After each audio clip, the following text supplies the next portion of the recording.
രാഷ്ട്രബോധമുള്ള പൗരൻ അല്ലടാ ചെറ്റ. ആരടാ കോട്ടിട്ട കാട്ടുമാക്കാൻ? ആര്? എന്തിനാണ് അവൻ വെടിവെപ്പിനിടെ നിന്റെ പേരലറിയത്? എന്റെ പൊന്ന് സാറേ, എന്നെ കൊല്ലല്ല സാറേ. ഡോളർ കാണുമ്പോ ഏതൊരു രാജ്യം വീണ് പോയ പോലെ ഞാനും വീണുപോയി.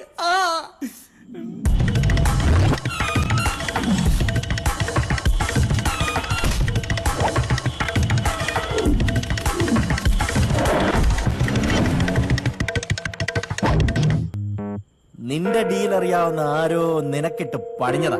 അത് സാത്താൻ സേവർ തന്നെയായിരിക്കും സാറേ. അയാൾ അതിന് മടിക്കില്ല. സാത്താൻ സേവ്യർ. അങ്ങനെയുള്ള തന്തയില്ലായ്മ കാണിച്ച ഈ ഫീൽഡിൽ പിടിച്ചേക്കാൻ പറ്റത്തില്ല. ഈ ഒരു നീലക്കൊടുവിലെ കാര്യത്തിന് വേണ്ടി ഫോറസ്റ്റുകാർ പോലും വരാത്ത ഈ കാട്ടില് സാർ ഒറ്റയ്ക്ക് വരേണ്ടിയിരുന്നില്ല. ഞാൻ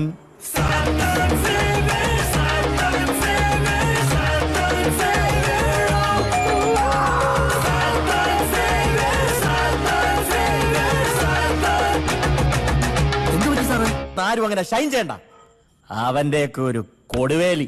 ഇപ്പൊ ഇതാ സാറേ കേരളത്തിന്റെ ഒരു സ്റ്റൈല്. ഇതുപോലെ ഇല്ലാത്ത സാധനത്തിന്റെ പിന്നാലെ ആൾക്കാർ മുഴുവനും. അത് നേരാ സാറേ. കഴിഞ്ഞ ദിവസം ഒരാൾ മായാവിയുടെ മാന്ത്രികവടി തരാമെന്നും പറഞ്ഞു വന്ന് 5000 രൂപ പോലും. ഓരോരോ തട്ടിപ്പുകളെ. ഇതിലും വലിയ പീഡനങ്ങൾ നേരിടാൻ തയ്യാറാണ് ഷമീറെ ഈ ഹൈ റേഞ്ച് ഹക്കീം.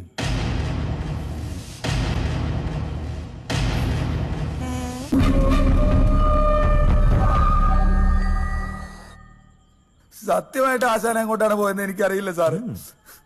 ഞാൻ വളം വണ്ടിയിൽ കടത്താതെ ഇരിക്കുവായിരുന്നു. വണ്ടി റെഡിയാക്കി വെക്കാം, ആശാൻ വിളിക്കുമ്പോ പോകാലോന്ന് വിചാരിച്ചിരിക്കുവായിരുന്നു.